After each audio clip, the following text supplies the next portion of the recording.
Okay.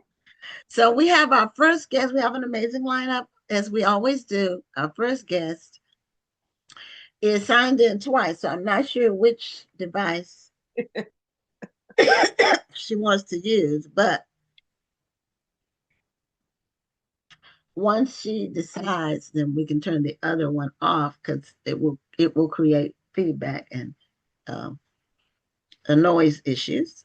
So our first guest is Tracy Mungo, and Tracy's book is called A Woman's Business, and it's actually it appears to be a memoir, um, which we had it listed differently, but um, she's going to tell us about her journey.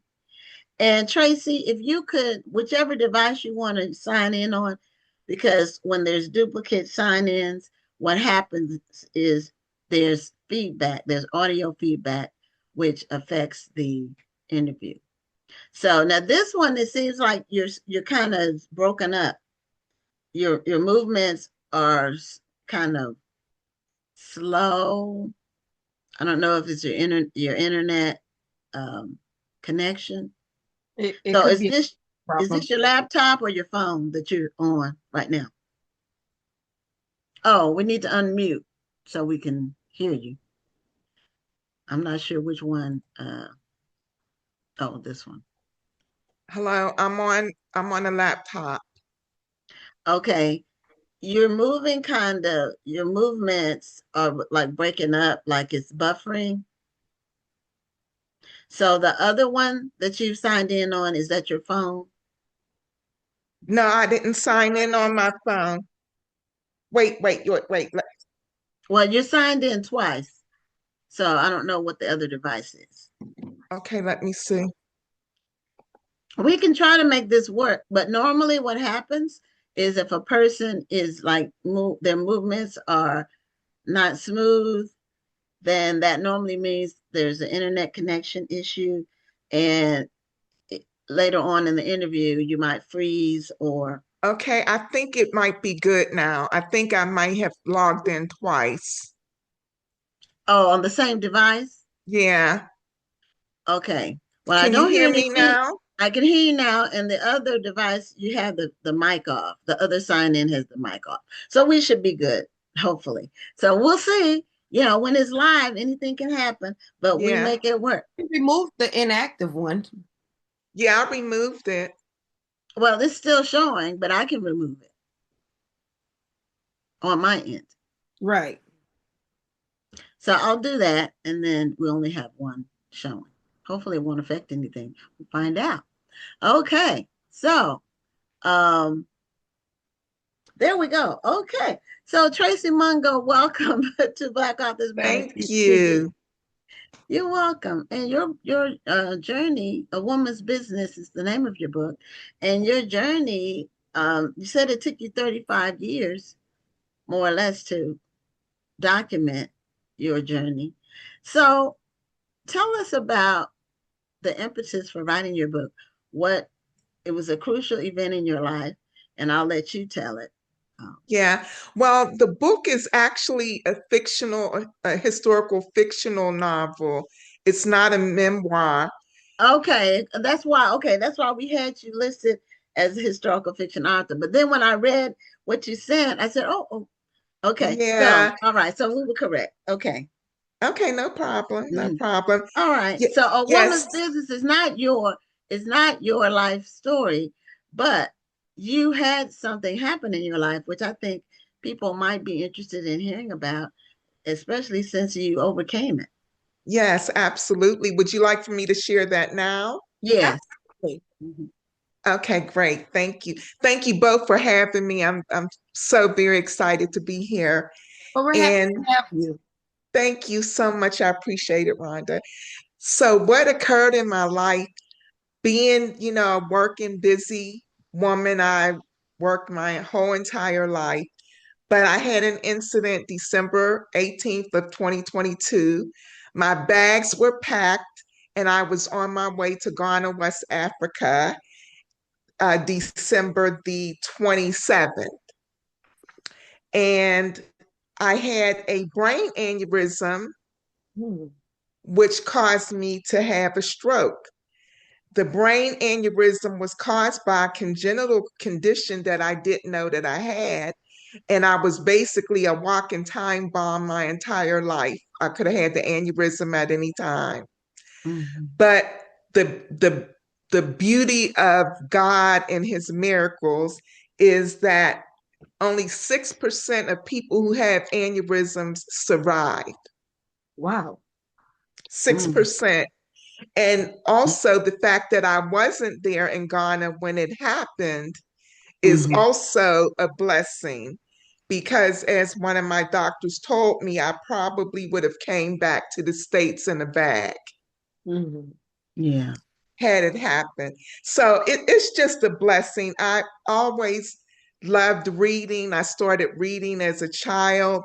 I tell the story of my older sister, who's 13 years older than me, was an avid reader, and I, at about 11 or 12, started sneaking books out of her bookcase. And she was reading adult content books. So I grew up with these characters in the book, and a lot of times fantasized about me being the characters in the book. And also, I grew up with a very colorful family, and I grew up in a very colorful neighborhood. So I had all type of things around me that gave me ammunition to write stories. And I started this book, A Woman's Business, back, like I said, over 35 years ago. And over the 35 years, the story is completely different than what I started off writing back those 35 years ago. And I feel that the story wasn't completed at that time was because I needed to live more life. And Okay. I Do you have a made it, copy of the book with I you? surely So we can do. see the cover. And I also have it behind me. You Can may you? want to hold it right in front of you. Yeah. Because Okay. there Yeah, you go. yeah, you need to hold it close to you. Okay, A Woman's Business. And then it's in the your backdrop has the Yes. same thing. Okay. Yes. Okay. All right. Um, okay. So what um now you are not the first person to say, I don't know if we've had anybody say it took them 35 years to write it, but we've had many guests on that took it 20 years. They had a book that were sitting there for, a couple of decades, and they finally decided to pull the trigger on it. So you're not alone in that regard. Uh, Yes. you know, Yes, I'm learning that as well. And I kept making excuses for why I didn't finish writing it over the 35 years. Too busy, life thing, this happened, that happened. You didn't make But it a I, priority at the time. yes, yes. And I always had it in my heart that I wanted to do, but I just, again, what happened with me, which I'm grateful to God, I'm able to walk, I'm able to talk. He restored me totally, but I'm grateful that I was able to get this story out when I did, because the fact of the matter is the story may not have ever been told had I not lived to write it. But that I started writing, like I had to quit working while I was rehabbing. And I was so distraught because I've always been a very busy, fast-paced living person. And I was like, what am I going to do with myself? And my brother, who I hope is here listening to the interview now, he said to me, start writing your book, finish your book. And ladies, I tell you, I start writing that day and I never stop. I'm now actually in the middle of writing book 2 of the series of this book.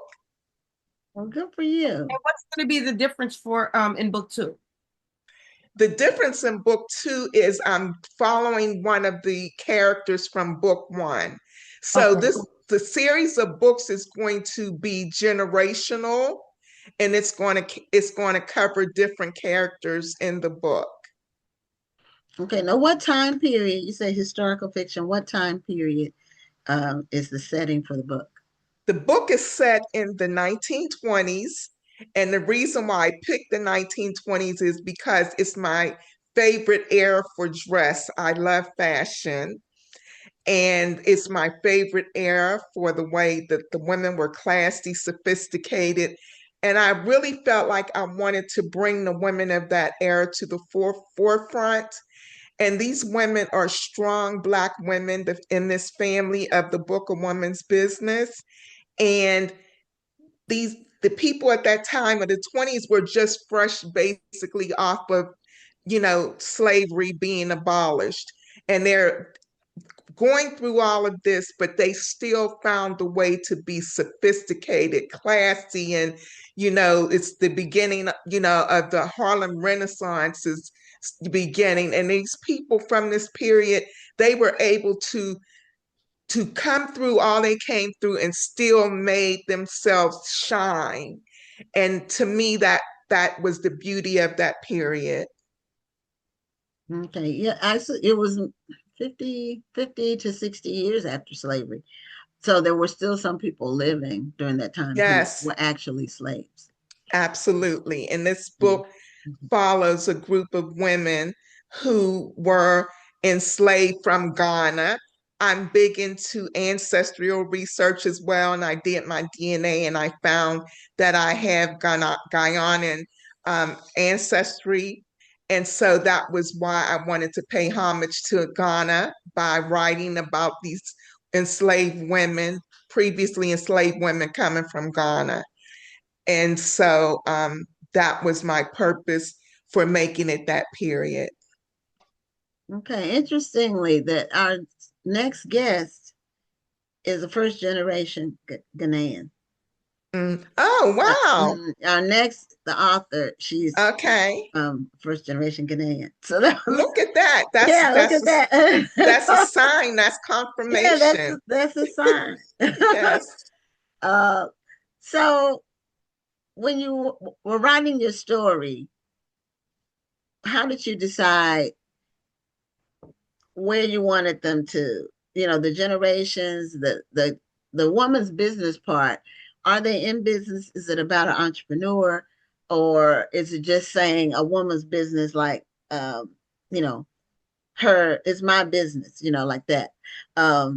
Is it or is it like a play on words, which it could be either one, you It's know? a play on words, actually. And Okay. the idea came from my own strong Black women that I grew up with.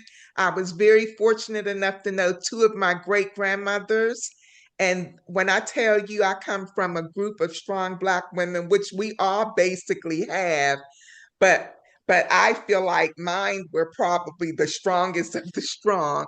And And the you should things feel that way. Yes, yes, exactly. And the things they taught me about being in relationships, what they taught me and my sisters about being in relationships, my mom used to always say, your dad couldn't take me out unless he bought me a dress and a new pair of shoes. And she would always instill that in her girls, like, if you're out there dating, you better make sure the guy, does XYZ for you. And being a young girl and hearing this, you're like, oh, mom, what are you telling me to do? And not really embracing the actual message that she was giving, which is something she was taught by her mother and her grandmother. So a woman's business is basically, in the book, is my imagination of what my mom and my grandmother and great grandmothers were teaching me and my sisters about conducting your business and relationships. And one of the tagline of the book states, to love a man will give you a lifelong of heartache. But if you follow the principles of a woman's business, you'll not only control the relationship, but you'll control the man, Hmm. which is, a bit controversial making that type of statement, but it's something that I was basically taught. It may not be to a T of what it's written in the book, because, like I said, I'm using my imagination of what the message that I got from what I was being taught, but that's what I wrote into the book. Okay. Well, men wouldn't necessarily agree with that approach. Absolutely not. Although, so, the trick is, I don't want to use the word trick, but You can is use it. We to understand. do things and they don't realize that that's what's happening. And That that is the requires real principle. skills. And the book principle gives that information. But I'll also say this, Gwen and Rhonda, that men know this to be true because you will hear a man say, a happy wife is a happy life. So that man lets that woman believe that she is managing the relationship and him.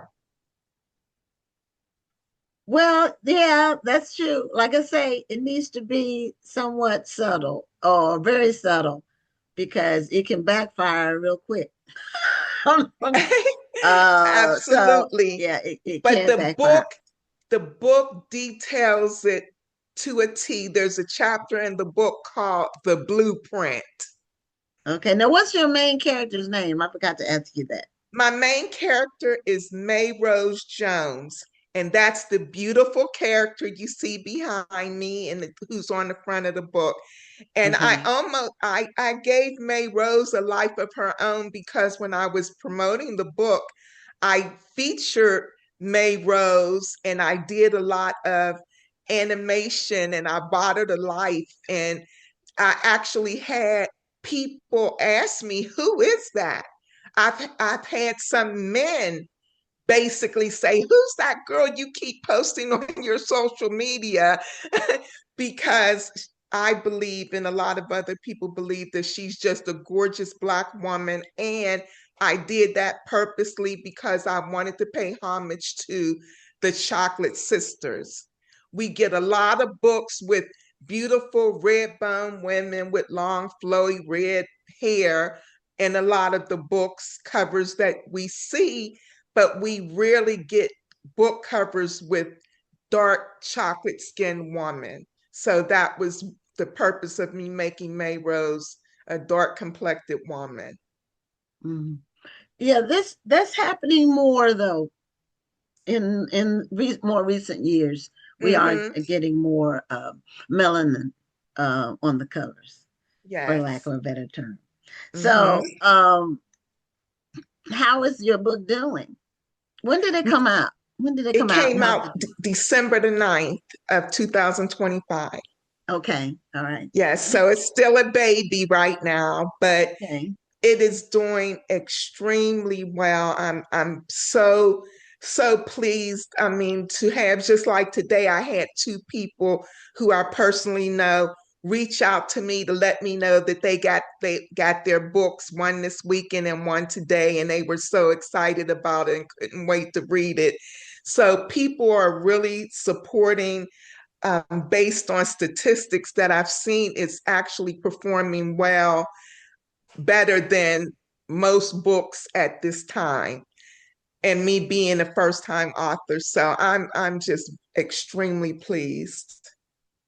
And how are you doing since your health challenge occurred? I'm doing great. I still continue to go to therapy because of course it's always, I'll be a work in progress the rest of my life because there's things that I still struggle a little bit to do, but I'm still doing therapy. I'm keeping a positive outlook. That wasn't so easy for me to say in the beginning, but now that I'm 3 years in, um, I have a very positive outlook about things and how I'm handling what occurred in my life.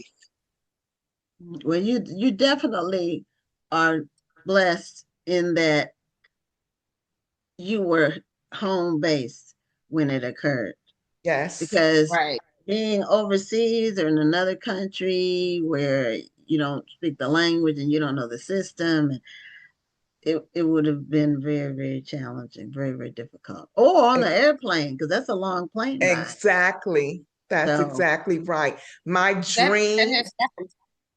yeah, mhm. yeah. My dream, and I know it will come to pass, is to get on that plane and go to Ghana finally. My sister went this year. Well, she went in December. Her and I were going to travel together when that occurred in December of 22. But so she was able to make it just this past December, and I hope to be able to make it this year. Okay, well, Lorraine Mungo, is that your sister's? Yeah, Okay, she yeah, commented the book is great. Get your copy. So yeah, she's yeah. she's watching, Thank and you, sis. so when do you think you will? What's your plan? Your timeline or your game plan for the next book? Since it's not going to take 35 years for it to come out. Absolutely not. Absolutely not. I promise you that. So do you have a timeline for it? I do. I want the second book to be completed by, I want to say, June of this year. Okay. And if That's not, pretty quick. yeah, I'm halfway through it. I'm halfway Okay. through it. Okay. And I know where I'm going with the book. I've been so blessed. When I started writing Ladies, it was almost like I was in a trance. Just everything was just flowing so quickly, and the story, I had to stop myself because the book is already 348 pages. I probably could have wrote 500 pages in the first book. uh, Joylyn Ross was my editor on the book, and Oh, okay. yes, and Hmm. I was telling her when we were getting, to the ends of the chapters, I was saying, I don't know when I'm going to stop. I said, I still got so much more I want to say. And she said, Tracy, you just have to stop. Yeah. So Or you can have some of it for book three. You can oh Yeah. yeah, I have some. intend I Mhm, intend to do mhm. four to five books is my Okay. intent, because I want to hit each decade. So this next book will be in the 30s, and I want to go, at least I want to make it to at least the 70s. But I won't do a book for every decade. Of course I'll skip some, but I would like to get to the 70s. Well, you have a Okay. very aggressive goal. Hmm. She does. Hmm. Thank you, I do. How many Yes. So keep Tracy, writing, ma'am? oh Thank you. I will. yeah. So Tracy, show us a copy of the book again, and then tell people how they can get their copy. Hold it closer She's so you lovely. can. Thank you. Really nice. The book can be purchased on Amazon. It's an ebook as well. It's on Barnes and Noble. It's also can be purchased from my website, tracymungoauthor.com, where the book will be signed if Okay. it's purchased from my website. And it's also on, I went through digital to digital and signed up with Apple. It's on Apple. It's also on, I'm trying to pull up the You mean as information. an audiobook? It is not on audiobook yet. Okay. As Okay. you ladies know, that's a very expensive feat, and we need for it to perform excellently as it's doing and will continue to do. And I do intend on putting it on audiobook, but it's also on Apple, Borrow Box, Cloud Library, D2D Print, Fable, Gardeners, Hoopla, Kobo, Kobo, Overdrive, Smash Words, Tolino, Tolino, and Villino, Vivilio. Those are where it's able to be purchased, all of the sites. So I'm covered, ladies. Okay, well, we see that. So thank you so much for being a guest on the show, and congratulations again on your book, and also your recovery when you were 100% back to I'm like you were close. before. You're I'm close. close. And So can I just mention just briefly that I'm so grateful. I think I'm doing great promotional work, but of course, I'm always looking for ways to get the word out about my book. So if your viewers would again look into possibly supporting the book, I would be so greatly appreciative in spreading the word about a woman's business. I want it to be a movement. Well, we did put your website in the chat, and hopefully our viewers will click the link because it does sound like a great book with some good mother wit in it. And I love a book with some mother wit. Absolutely. Oh boy, it has a bunch of that. It has a bunch of that. And if they go to the website, they can also read about me and the book. okay, well, have a great night, and thank you so Thank much, you. I Tracy, for being appreciate on the this. show. You're welcome. Goodbye, ladies. Bye Take bye. care. Have a great night. Bye, everyone.